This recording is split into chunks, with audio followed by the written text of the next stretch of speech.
Okay po, no? Dito po sa gawi dito. Sa akin po kayo tumingin. Ito po ako. Sino po yung pasyente dito, yung dati at bago po? Taas po yung kamay natin.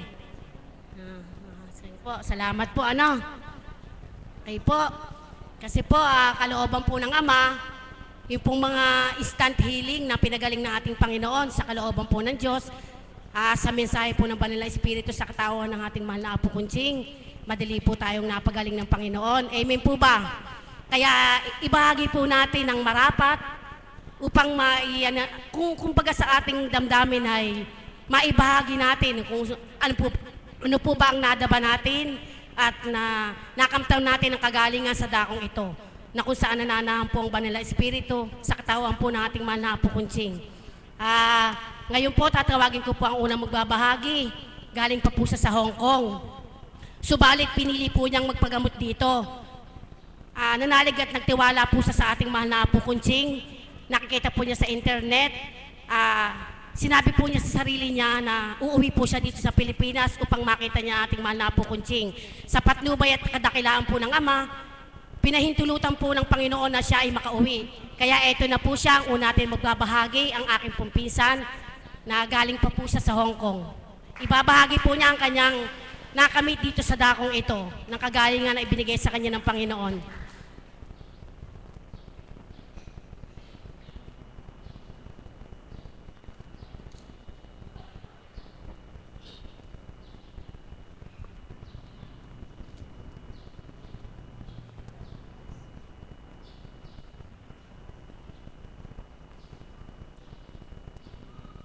Muli po, magandang umaga po sa inyong lahat.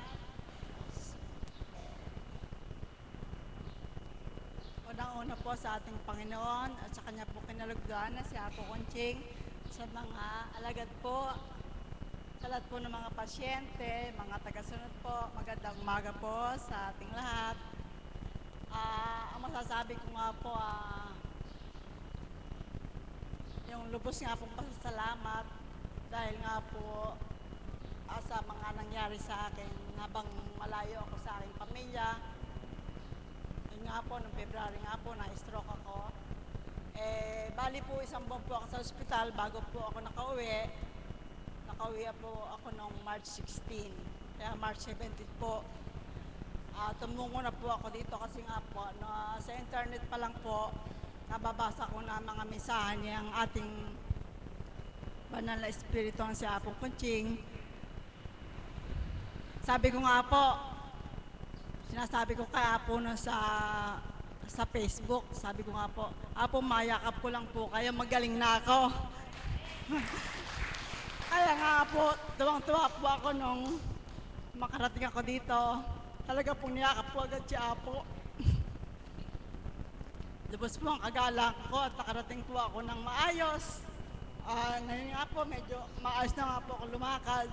Pakiramdam ko po, magaling na ako. Kinagaling na ako ng ating Panginoon. Hindi na po ako nakakadama ng lumbay ngayon. Puro po kagalakan dahil po alam ko pong marami pong nanalangin sa akin.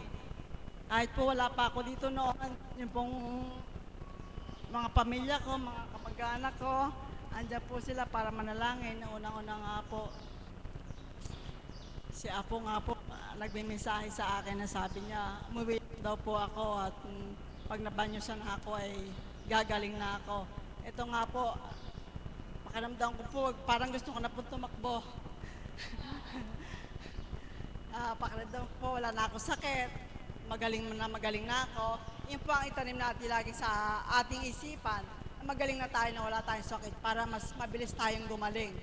Wag po natin daramdamin na bakit tayo nagkaroon ng ganito sakit. Kasi po, siguro po minsan talaga nagkukulang tayo sa kanya.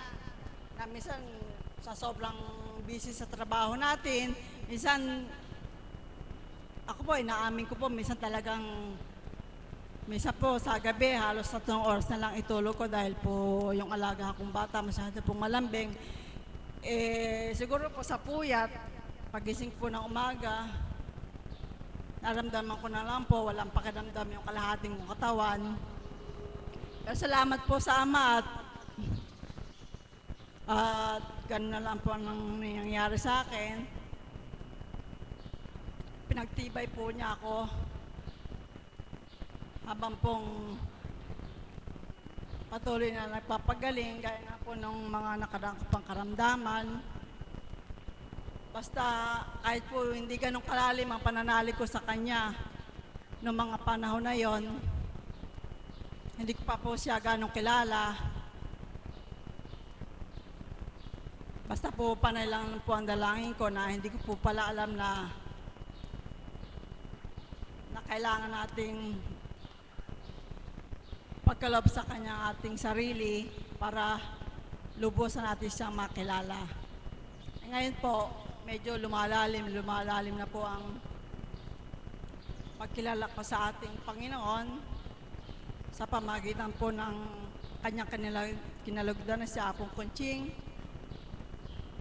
at sa mga kapatid ko pong na laging andyan sa tabi ko, ang nanay, mga kapatid. Ako po kasi yung panganay sa amin, sa babae. 6 po kami magkakapatid, ako po ang panganay. Ngayon nga po, yung talaga po ang nadarama ko ay puro kagalakan. Dahil po, mas naramdaman ko po yung pagmamahal nila sa akin. Kahit ako po nakakatanda sa kanila, lagi po sila nakasuporto sa akin. Kaya wala pong pag-alinlangan ng pagpunta po dito. Sana po habang ako nabubuhay, magawa ko pong hindi makalimot sa kanya sa kabila po ng lahat na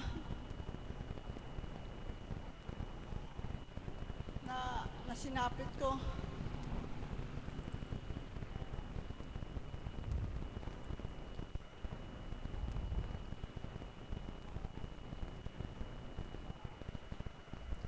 Kaya ang lagi ko pong masasambit ay taos-pusong pasasalamat. Dahil po talaga pong mapalad po. Isa na po ako sa mapalad. At binigyan po ako ng pangalawa pang buhay uli.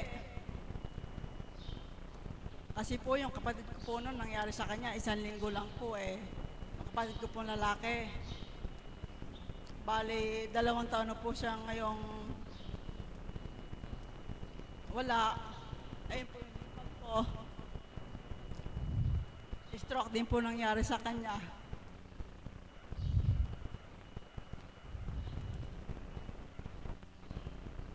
Pero yun po ang pinagkaloob sa kanya ng Panginoon. Kaya hindi naman po kami nagtanim ng anumang pong masakit sa aming kalooban. Ngayon po, muli po, talaga pong masambit kong maraming salamat po sa ating Panginoon at sa ating daligdo na sa Apong Kunching at sa lahat po ng dumalangin sa akin. Maraming pong salamat. Salamat sa iyo, mahal namin kapatid. Tunay nga po ang mininsahe sa inyo ng Panginoon sa katauhan ng ating mahal na Apo Kunching na kung kalooban na makauwi po kayo dito at pinagkaloob naman po ng Panginoon upang makapiling nyo ang Banal na Espiritu sa katawan ng ating mahal na Apo Kunching at makatungo po kayo dito sa bawat araw. Salamat sa iyo kapatid. Kanina po may nagtaas ng kamay dito sa gawi dito. Sino po yung pasyente po kanina? Nagtaas po ng kamay, nakita ko po eh. Ba't ayaw po ngayon magtaas? Kanina po karami nagtaas dito. Hindi po, sige po, ibahagi po natin. Ito po, salamat po.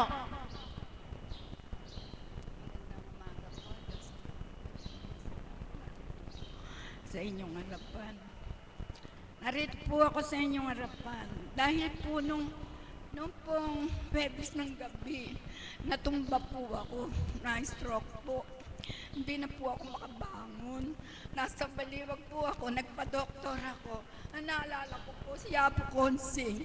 Kaya hindi po ako, maraming gamot ang binigay, hindi po ako gumaling doon. Hanggang kahapon po maghapon, hindi po ako bumabangon. Kasi po, pagtingin ko ganyan, natutumba po ako. Ngayong maga, naligo po ako. Bakit lumakas ako papunta po rito? Yun ang talaga pong hinahanap. 2 taon na po ako hindi nagpupunta. Nagsisisi po ako. Matagal na po ako dito. 2008 pa lang po, nandito na ako. Tapos bigla po akong tumigil na hindi na bumalik. Nung po naramdaman ko yung stroke, nung Webes ng gabi, nung ko po naisip siya pong Konsing, kaya ako po malaking paniniwala ko talaga sa kanya. Hindi po, gutom ako. Hindi po ako kumakain. Sabi ko po sa mga anak ko, bago ka umalis, Lola, nanay, kumain ka. Basta't nakaapak ako po sa tambanan ni Apo Konsing, busog ako. Sabi ko po ganyan.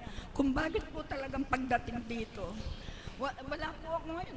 Dati po nakakaya ko. Ngayon po ako hindi mag-isa, lumakad po ako. Talaga pong si Apo Konsing, unang-una ang Panginoon Diyos. Pangalawa po si Apo Konsing sa buhay natin din. Kaya tayo, wag pong araw-araw po, maisipan sana natin pumunta rito. Sa loob na pong 2 taon, ngayon yun lang po ako bumalik. Kundi pa pala po ako na-stroke nung Webes ng gabi. Hindi pa rin po ako pumunta rito. Hanggang ngayon po, mihingal ako, pero malakas na po ako. Kaya ako, yung pagsaya ko po kanina, na gumaling po ako sa amin, tutumba po ako nun. Oh. Sumayaw po ako doon. Kaya masarap din po yung sumasayaw. Lalabas po lahat ang ating pero umiingal po ako. Pero wala naman po ako nararamdaman sa ulo ko. Bago po ako umalis, parang nalilindulan ako. Oh, kaya ako talagang, ito po talaga na sa 2 taon, ngayon lang po ako naisipan pumunta rito. Ngayon, masarap na naman po ang pakiramdam ko. Kaya, na lang po tayo talaga rito. Wala pa tayong mag-aangastos. Kaya ako, noon lang pong Webes yun, na ngayon, 5 araw na. Nakapakit po akong ganun sa bahay. Pag dumilat ako, natutumba yung bahay ko. Gumaganon. Bakit po ngayon pagdating ko rito? Nakasayaw po ako dun. Oo. Kaya, maraming salamat po. Apo, maraming salamat po. Hindi ba yun? Apo, maraming salamat po. Salamat po na isa ibinahagi niyong maganda. Alam niyo po, ang Panginoon talaga pong, ang mahal na Apo Konsing talaga pong totoong kinalugdan niya. Sapagkat kung nakakalimot po tayo sa Kanya, siya po ang pinapanaginip po sa atin lahat. Pinapahiwatig po ng Panginoon ang mukha ng mahal na Apo Konsing. Sapagkat sabi niyo nga po, Nay, 2 years na po kayong hindi nagpupunta. Kumbaga sa ano po, ginising po muli kayo ng Panginoon. Sana po hindi na po kayo mawalay po. Ano po, Nay? Okay po ba? Salamat po, Nay, sa inyo. Naway, eto na po muli ang pagpunta niyo muli dahil sa dire-diretso niya pong panagtitibay at pananampalataya sa ating Panginoon. Sabi niyo nga po, totoo po talagang nanahan dito ang Banal na Espiritu po sa katawan ng ating mahal na Apo Konsing. Tunay nga po kayong pinagaling. Ginamit po ang mahal na Apo Konsing upang madama niyo po sa inyong katauhan. Kaya salamat po. Lagi po kayong mag-stay dito. Pagharian po kayo ng Panginoon sa inyong lakas. Salamat po. Ngayon po may tatawagin po ako isang bata. Kung sino po ang nakasaksi sa kanya noon, napakalaki po ng tiyan niya. Subalit sa kadakilain po ng Panginoon, sa pagtitibay po ng kanyang ina, wala po siyang ginamot, kundi ang banal na salita ng ating mahal na Apo Konsing at tubig lang pong naturingan. Subalit nanalig po ang kanyang pamilya. Kaya yung bata po na to, papakita ko po sa inyo. Kung sino po ang nakakita sa bata, ito po noon, napakalaki po ng tiyan nito. Kaya po ibabahagi po niya sa atin kung ano po ang kadakilaan ng binigay sa kanya ng Panginoon. Gandang umaga po sa inyong lahat. Kung natatandaan niyo po ako po yung batang malaki ang tiyan noon. May sakit po ako sa bato. Sabi po sa amin ni Apo, dali na po ako sa doktor. Pero ang sabi po ng mama ko, dito na lang po kami magtitibay at magbabata. Kaya ito po ako ngayon sa harapan ninyo nakatayo. Buhay na buhay.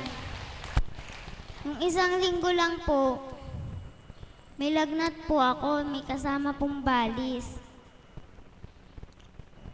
Nanalangin po ako sa Ama na sana po mawala na po yung lagnat ko kasi po hirap na po ako, hindi po ako makakain.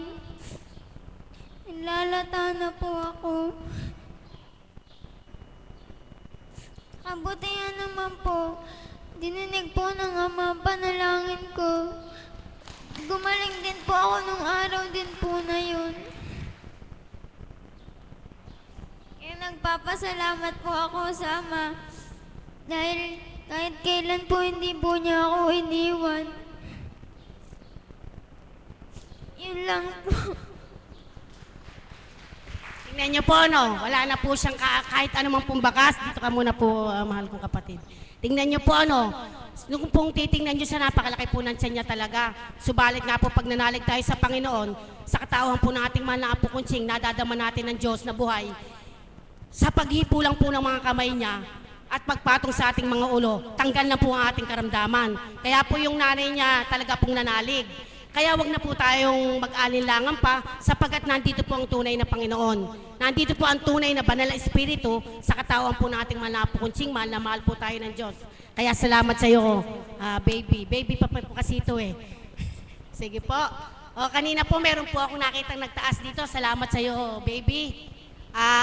Hindi ko po kilala siya pero subalit nagtaas po kanina siya ng kamay. Ibig sabihin po ng pasyente po siya. Ano po? O sige po, eto bibigay ko po yung mic. Kayo po, Nay. Huwag po tayong bahagi po natin ng kadakilaan ng Diyos. Nakita ko po kasi kayo nagtaas. Magandang umaga po sa inyong lahat. Ako po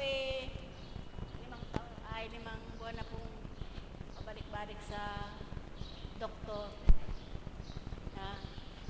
Taga Cavite po ako. Sabi po ng doktor na tumitingin sa akin, kailangan na raw pong operahin yung leg ko kasi sa labas at saka sa loob meron akong goiter at saka thyroid. Bukod pa po doon, lumalabo po yung pandinig ko. Pero hindi naman po talagang kasi minsan po pag yung kausap ko, minsan naririnig ko ng buo yung salita niya tapos minsan biglang nawawala. Ngayon po, nung Martes nga po, yung pamangkin ko, hinatid namin niya sa Makinabang. Sabi po nung biyanan niya, nakausap po namin na, yun nga daw po, si Apo Kunching daw po ay magaling na manggagamot.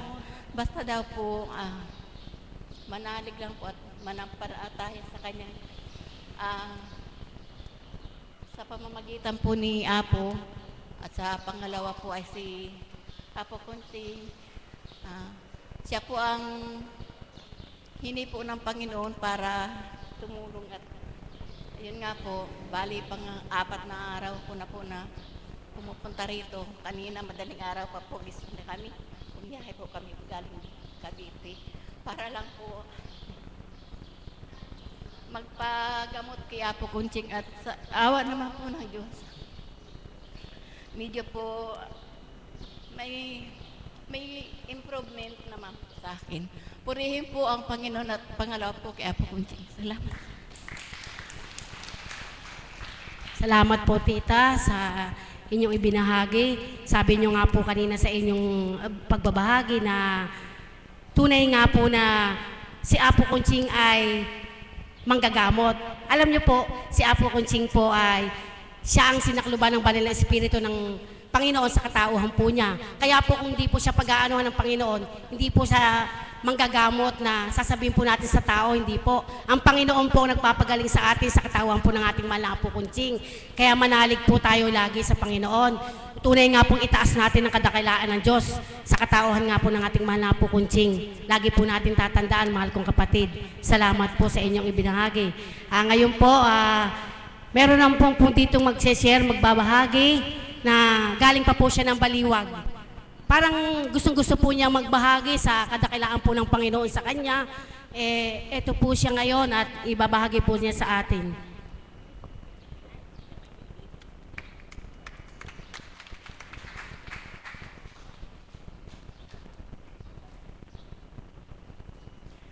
Magandang hapon po sa ating lahat, sa mga alagad ni Apo Kunting, sa mga Kaps, at sa mahal na Ama.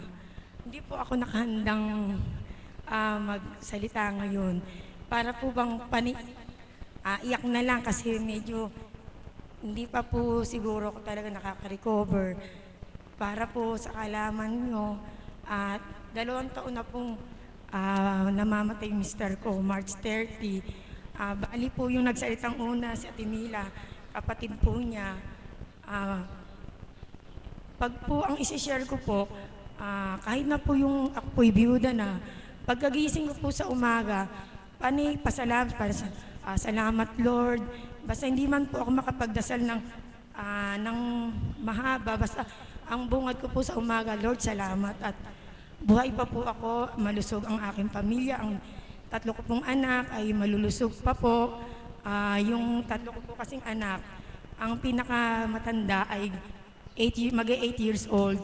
Yung isa mag-7, yung bunso ko po magpo 4 years old. So sabi po nung iba, ang bata mo pa pala. Sabi ko, siguro po talagang yun ang nakatakda sa mister ko na ganun lang kaiksi ang pinagsama namin. Wala pa pong 7 years na kami nagkasama kasi po medyo may edad na rin kaming nag-asawa. So, sabi ko,